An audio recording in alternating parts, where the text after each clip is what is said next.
Bugingo naawe mwayawuka. Kyensinga okumanya ku mutima gwa mami ne daddy ne ku mbeera zaabwe n'ezange bazadde nnyo ate mami yakinsuubiza nti tewalibeerawo mbeera yonna yonna eri twawula nze nabo banzaala gumu baamala era nkyebaliza Mukama tetulyawukana era ekiri twawula nze ne bazadde bange alibeera Katonda yekka ng'asazeewo naye sola kubavaamu tebalinvaamu kyensinga okumanya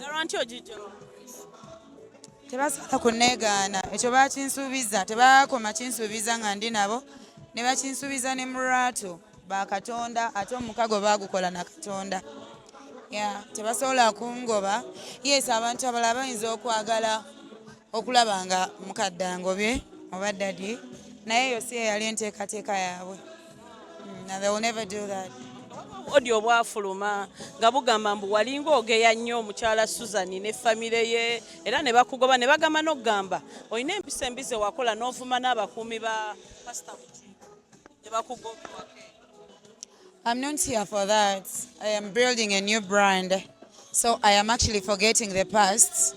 You see your grace gobadde olaba emabega musiimuula ate olaba ono omupya n'ekirala nze byesiinaako mutwe namagulu ate sibaako nakyembimensioningako neeyagala I look good ndabirirwa njagaddwa ekikulu mu bulamu bwange mwana wange naye ayagala I have good friends abatanvaamu not only in media tebali mawulire but I'm positive kati ebyo byongamba munaayo obudde obirowoozaako bwennyini saana bufuna lwa nsonga sibimanyi like tebinkwata nako kulabikira nga alina negative energy yonna very okay. Yeah, and by the way mulina okulindirira ne program yange nayimbye ku TV Amzee ngenda kubeerako this week. Nabadde nyimba gospel music. It was around 10 songs. At home, kuba to recording it wakana mayumba. So people should wait for my vocals. Bafe kubirunje bibi balime bitunulako nnyo. Bajja kulaba kuba mami yadantereza wiki. Mami yagamba vocals wano zise wansi. Gule wano tali happy. Mami makula Bugingo. Tewali kijja twawula. Waliwo ebyavaayo waliwo omuyimbi omu upcoming.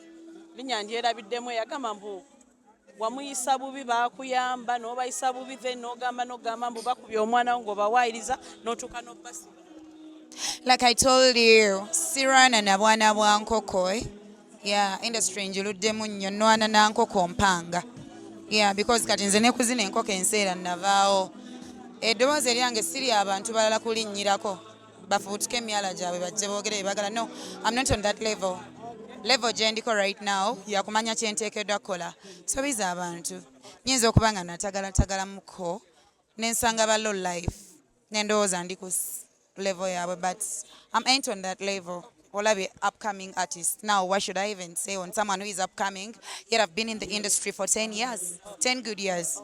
I'm looking up to people like Juliana njagala concerts za kabi kadate Joe nzize mabega. Oyomba nnyo ina emsembi zesitegeera oyomba nnyo ovaako nnyo. Oh, really?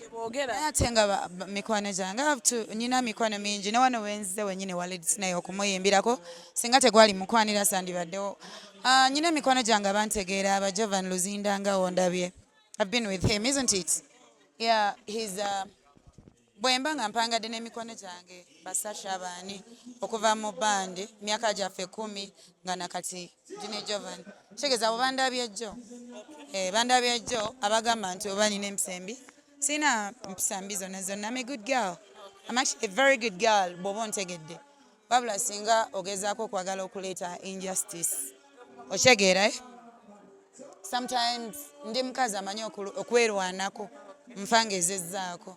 Kati gwe solo kiyita kyoyagala okiyita naye kebeera mu industry muntu kyasinga okubeera n'emikwano egiri productive ate abantu abalungi ate abantu ab'empisa. It is me, I have good friends. Bw'otunula mikwano gyange Jowe naawe toli mukwano gwange toli hajati wa buvunaanyizibwa then lwaki abalala bagamba nti nyina empisembi beekebere. Twagala okumanya mukwano emabegakaawo twafunako ku mami Irene n'atugamba mbu oli muntu mukulu osaana okyuseemu yetajja kubulira yakubuulirira osaana weetereeze. neyanziza mami okumbuulirira. Kati omuntu omukulu nga mama wange nga wonayo wokise nti mami Irene badde yagala njogerewo ekyo ekirala. Neyanza mami wange, mami alina right embuulirira mami Irene. Era namuweerezaho ka text nga saagala kwogera bingi nene musuubiza ne mugamba mami interview nagirabye because you are almost breaking down but nkusuubizza nnyo at least guno gubenga gwe gusembayo. I'm gonna change. Sikyusiza ye, sikyusiza nsi, nkyusa kurange n'olw'omwana wange. Konsati gye watusuubiza kyekyabaawo Grace abantu babitambuza teolabika wali oyagala funa kasente akamu ke wali ofunyeeko then omayuke. Newe nali sinabakozesa kuteekawo sheeyo era nali nga mbeera ne sente sweet nga wegamba enyimbidde emyaka 10 naye waliwo ebintu ebyabaawo awo bye saagala kuddamu. I'm not into negativity honey. Kama kola baagala okumanya bafaani kyekyabaawo era ne postponing nga nateekayo date endala omuntu eyali owange ajja kusigala ng'ajja. I did not take any money from anyone. Mind you, the only people that gave me money, Chala Cindy Yampa Band, na buli kimu Cinderella Baby, and I respect her for that. Muganda wange Jovan Luzinda Yaino Bao, thank you bro. Onkozemu omulimo, you've been there. Kyensolo okugamba behind cameras webale Jova.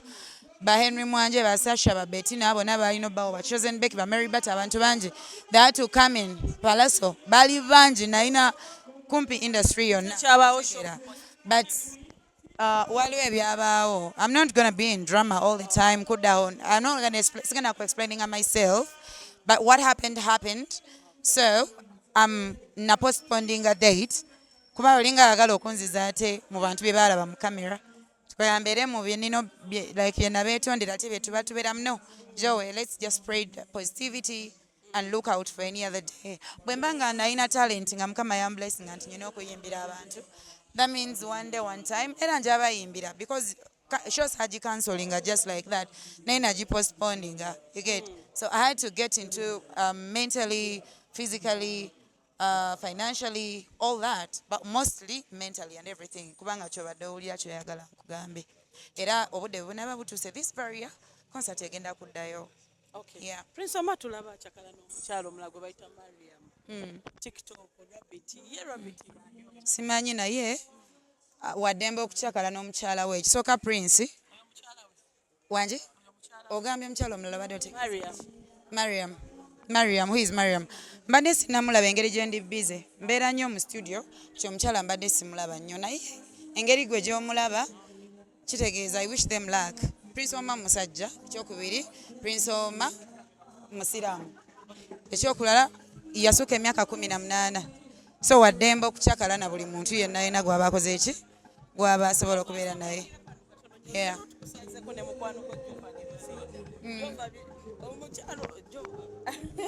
Jovono yavana agamba agenda kulemberamu abantu munnaye mbu bakutwale mu rehab nengamba nja kikubuuzaako nga naye waali. Kibuziza ninze ye. Okay. Akale tusooka bana ensanso okubalabako aba TV enonje. Abula kimu, I think mulaba enjawulo n'enkyukakyuka eri ku Grace Khan. It's not all about twamutwala mu rehab ng'abalabe bakola abantu n'amutwala mu rehab n'avaayo nga talina kyali n'avaayo nga tayongedde kuba bubi. I think Grace mumulaba ali different oba okitegeera being nti ali different kibaletedde okubeera nkati I think mwe n'abalaba mwewuunya abateebe bakikola. So mu mbeera eyo nja kubagamba ekintu kimu. This is what we were talking about. Grace Khan yali yeetaaga bwetaazi kubeera nga abeera focused on. Teyali rehab. This is something different. Kyetwakola. It's not a rehab. Wabula twayagala kujja Grace mu peer groupings ze yali nga bayizonti. Netumuteeka mugundi. Mukyeyagala ne Grace oba. Netumuteeka bano kyekyali ekizibu kya New Eagles. Netumuteeka mu mbeera ey'okubeera nti twakola ki. Nti tugezaako okubeera nga tumukwasaganya mu mbeera kati nga bwe mumulaba oba okitegeera bwe kityo.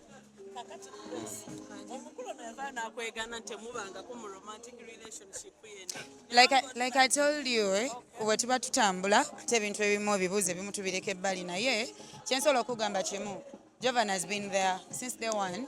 Nakati Jovan anyambyeko nnyo, saagala oseke. This is very serious. Oluusi abantu abasinga babeera baagala abantu bafudde oba bavudde ku mulamwa. Nze njagala twala omukisa guno nebaze Jovan mu camera. Siseka na kuseka Hajat, by the way. Yeah. Jovan, listen. Wewe. Muwe chance ayogere.